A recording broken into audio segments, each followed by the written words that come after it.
If you've just bought the Tesla Model Y, congratulations. Or if you've owned the Tesla Model Y for a while and are confused how to tailor the settings that are right for you, I'll walk you through all of that. And if you stick around to the end of the video, you'll become an absolute expert. So one of the first things you have to do with your Model Y is set your driver profile. And how do you do that? Well, how you do all the settings is go to this car icon and go to this profile that you see here. I'm Iman, and that's my profile already set. But if you want to add a new driver, you go to driver profile settings and you hit add new driver. And we're going to be adding our dear friend Bob, our friend for this video. It'll ask you to do two things. One is set your mirrors and one to set your steering wheel. So when you go to our mirrors, you have the option to set your left one and your right one. So when I'm in the left one, all I have to do is use this scroll wheel down for the mirror to move down. You can see it moving down, up for it to move up, and then left or right for it to move in or out. Once you find a position you're comfortable with, leave it and then go to right and do the same thing and hit save. And now mirrors will always be set for Bob in terms of fixing that position. And it's a similar story with the steering wheel adjustment. So using this left scroll wheel, if you move up, the steering wheel moves up, and down for it to move down, right for it to move in, and left for it to move out. And once you're happy with a position that satisfies you, you hit save.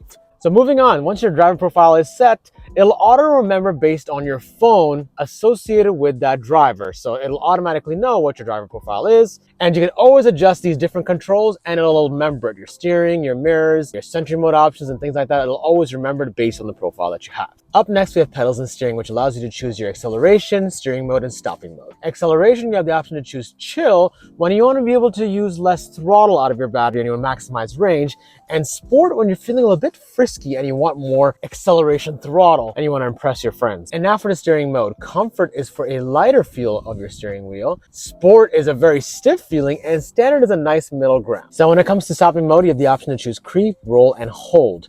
And now creep is how you feel when you're driving a gas car. When you lift your foot off the acceleration, the car will move forward. When it comes to hold, that's the true definition of single pedal driving because it allows for regenerative braking. And when you let your foot off the acceleration, it'll actually deliver more power back to the battery. Roll feels more like neutral, and I wouldn't really recommend using that. So I'd recommend using hold. Up next, we have charging, and you can always change your charge limit whenever you're charging at a supercharger or at home up to 100% or any level that you would like. It is recommended to stick to 50 to 80% on a daily basis and only go up to 100% when you're going on a road trip. So 80%, just leave it there and that's a good spot. You can also choose your charge current at any location. 48 amps is the default. You can lower it or decrease it as well. And then next we have open charge port. There's a lot of places where you'll see this button, but that's just how you can actually open your charge port. We can also open your charge port simply by tapping it. Up next, we have scheduled departure. And what that does, it allows you to set a time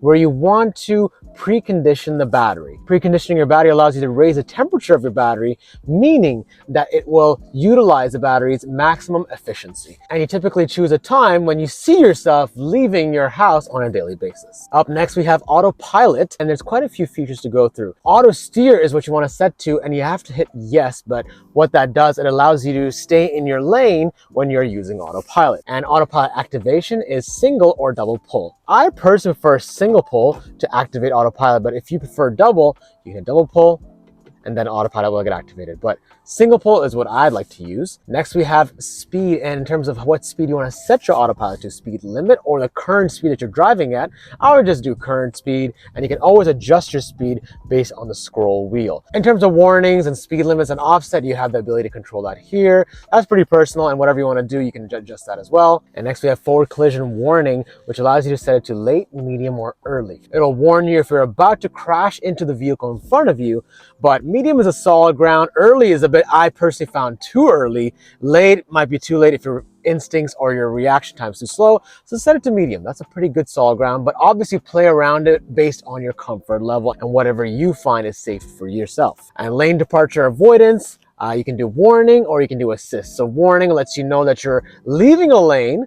Assist, it'll actually help you get back into your lane. So now the rest of these settings were probably toggled on, and I'd recommend leaving it on. But one thing I want to highlight is the green traffic light chime, which literally tells you when the traffic light is green if you're not paying attention, if you're looking around, looking down, which you shouldn't be doing, but it's good as a little reminder to let you know when the traffic light is turned green. Now, when it comes to the trunk height, when you open it, there is a way to adjust it. But unfortunately, there's no sensor. So when it does open, it opens up pretty high. And if you have a garage height that's pretty low, it'll most likely hit it. What you can do is adjust your height to kind of control that. So this is the highest setting it's on.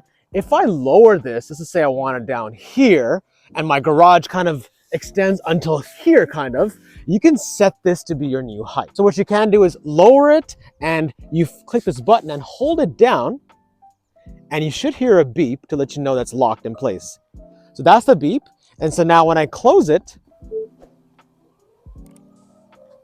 and I open it again, it'll remember the height you set it at, and it will have a new position and where the trunk actually opens. Since we're talking about the trunk, I wanted to share with you a pretty cool Tesla fridge made for your Model Y for road tripping, camping, or even a run to the grocery store. Made possible by this video sponsor, Cherry Life. The test fridge fits seamlessly in the sub-trunk of your Model Y, and you can plug it into the 12-volt power socket available in the back, cooling your favorite snacks and drinks in a 35-liter capacity from 50 degrees Fahrenheit down to -4 degrees Fahrenheit in just 30 minutes. So you can leave it plugged in and grab your cooled snacks when you need them, or simply take it out of the sub-trunk and bring it with you because it's not too heavy, weighing in at 29.7 pounds. My wife and I just used it this past weekend to keep some snacks handy during our visit to the park. So if you're interested in getting one, check the link in the description. Up next, we have locks, and I'll tell you the amount of keys that are paired to your Tesla. You can always add a key.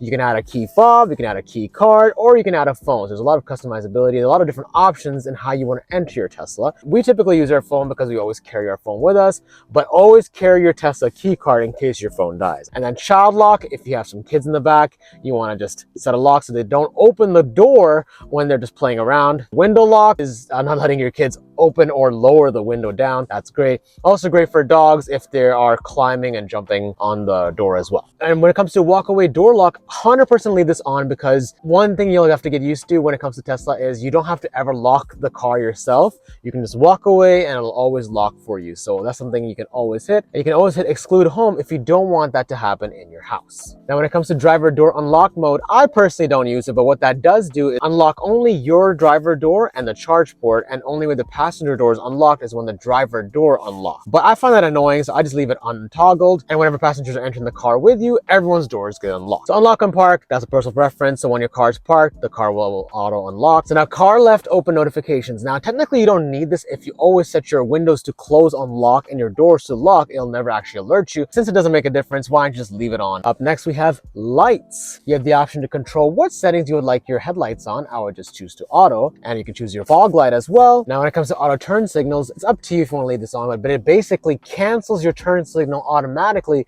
once it realizes you've made the turn. It's a personal preference, but I like to control that for some reason, so I leave it off. The option to do auto high beam and headlights after exit, but that's a personal preference as well. Up next we have ambient lighting, and you'll notice that there is no ambient lighting all over the front dash here, but don't worry, it will be coming in the new Model Y next year because we already see it in the new Model 3. So ambient lighting are the minimal lights you'll see around the car. So like over here, for example, you'll see a light, and very insignificant, but why not leave it on? And then your dome lights are actually these lights.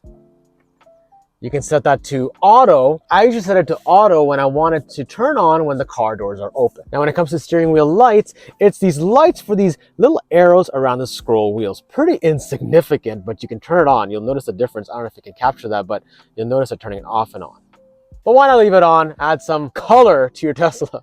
Next, we have display. This is 100% customizable. You can choose a light appearance if you like a white screen, or dark I feel like a darker shade, or like, night mode, like for your internet browser, you'll see that the same thing happens there as well. You can choose light or dark, or you can choose auto, which changes based on the amount of light it is outside. At night, this will turn black, but during the day, it's white. But personal preference, I leave it at dark because it's easy on the eyes. We also have reduced blue light, which automatically adjusts to warmer colors at night. Now, this is a personal preference as well if you prefer a blue light setting.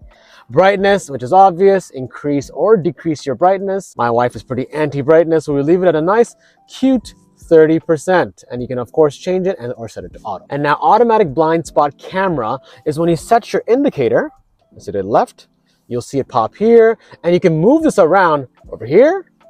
You can move it around here, or down here. So it's pretty cool. This is actually a recent-ish feature that they introduced, and same with the right. Based on wherever you're turning, look at the quality of the camera as well. It's really great. And you can also, of course, move this, and the area's light gray telling you where you're actually able to move it to. And next we have screen clean mode. So this Tesla screen is a big fan of attracting fingerprints. I won't bother cleaning it now because I'll be adding more as this video goes on, but hold to exit this in 3, 2, 1.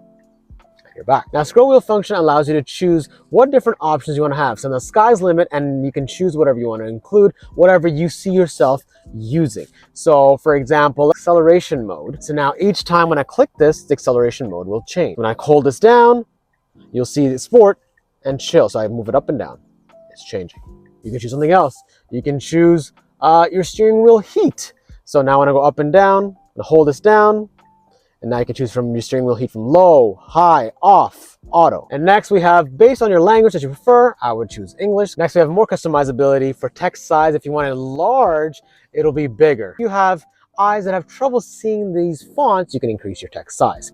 Time, if you want a 12-hour or 24-hour clock. Energy display, I use percentage because I'm used to knowing how much percentage I need to get from point A to point B.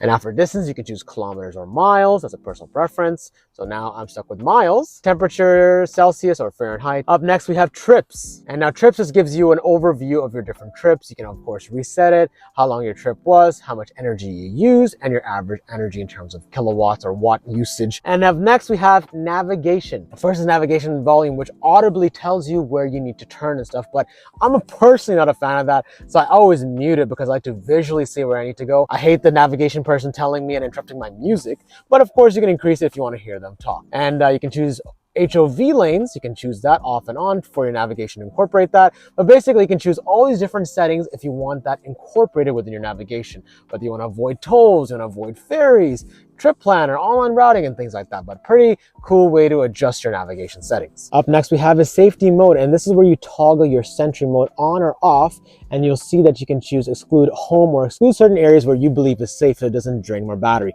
You do lose more battery with sentry mode, but Tesla is releasing a software update for that battery drainage to be less. Now, it can be customizable in sentry mode options you want to have, whether you want to have camera-based detection, you want to use camera out of your sentry mode, record everything that's happening around you. You can disable sentry sounds. I want that on. I want to be able to disturb any suspicious thieves walking around the Tesla, doing anything funny business around the Tesla. And you can view live camera via mobile apps. You can actually view anything that's happening around your car within your Tesla app. So that's a super cool feature. I haven't seen any other car that has that feature. And next we have dash cam, which allows you to save footage based on honk, which is cool if you're involved in some kind of a close call or an accident or anything, things like that. And you can, of course, need to have a USB drive plugged into your glove box to be able to save that dash cam footage. Now we go down here. One of the great things about Tesla is not only is it safe when it comes to crash test safety, but it's also great in terms of the safety it has in deterring thieves. 100% set pin to drive. I recommend all Tesla owners to turn this on because that allows you to enter a pin before you can even start your Tesla. Even though someone steals your Tesla card or anything like that, they will not be able to drive away unless they enter a pin. So 100% enter that in. And you can do the same thing with your glove box. If you want to save something sensitive in your glove box, you can also add a pin specific to your glove box. So double the safety feature. And then we have automatic blind spot cameras. And that's what I was showing you previously when I was turning signals and the blind spot cameras were showing. And then blind spot collision warning chime. So it chimes when someone is in your blind spot. And then the main thing in here is cabin overheat protection, which is pretty handy and very hot temperatures. So when it prevents your cabin from getting too hot when you're away from the car.